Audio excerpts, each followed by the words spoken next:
Ľudia v slabom zdraví len málo kedy majú dosť energie, aby sa stali bohatí.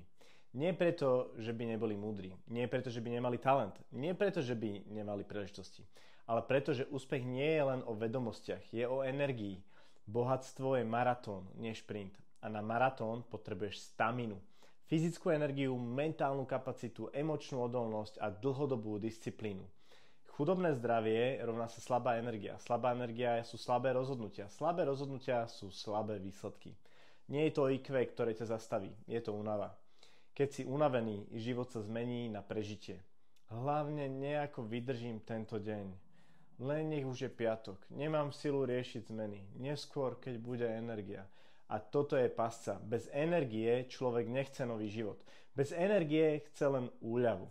A bohatstvo neprichádza z úľavy. Bohatstvo prichádza z driveu. A drive neprichádza z vyčerpaného tela a unavenej mysle. A teraz pointa, ktorá mení všetko. Bohatstvo si nevyžaduje obetu zdravia. Bohatstvo vzniká zo zdravia. Keď telo funguje, funguje aj hlava. Keď hlava funguje, funguje aj biznis. Keď funguje biznis, funguje aj život. Najväčšia lož, ktorú nám predal svet je: makaj až do vyhorenia a potom si bohatý.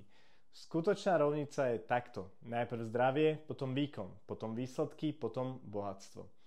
Posilňovňa, spánok, výživa, slnko, pohyb, stres management nie sú vedľajšie aktivity. Sú to stavebné piliere príjmu.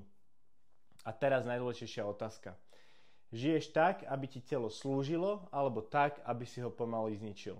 Lebo slabé zdravie berie bohatstvo a silné zdravie ho vytvára. Ak chceš veľký život, musíš mať energiu. A energia nevznikne náhodou, vznikne voľbou. Držím ti v tom palce.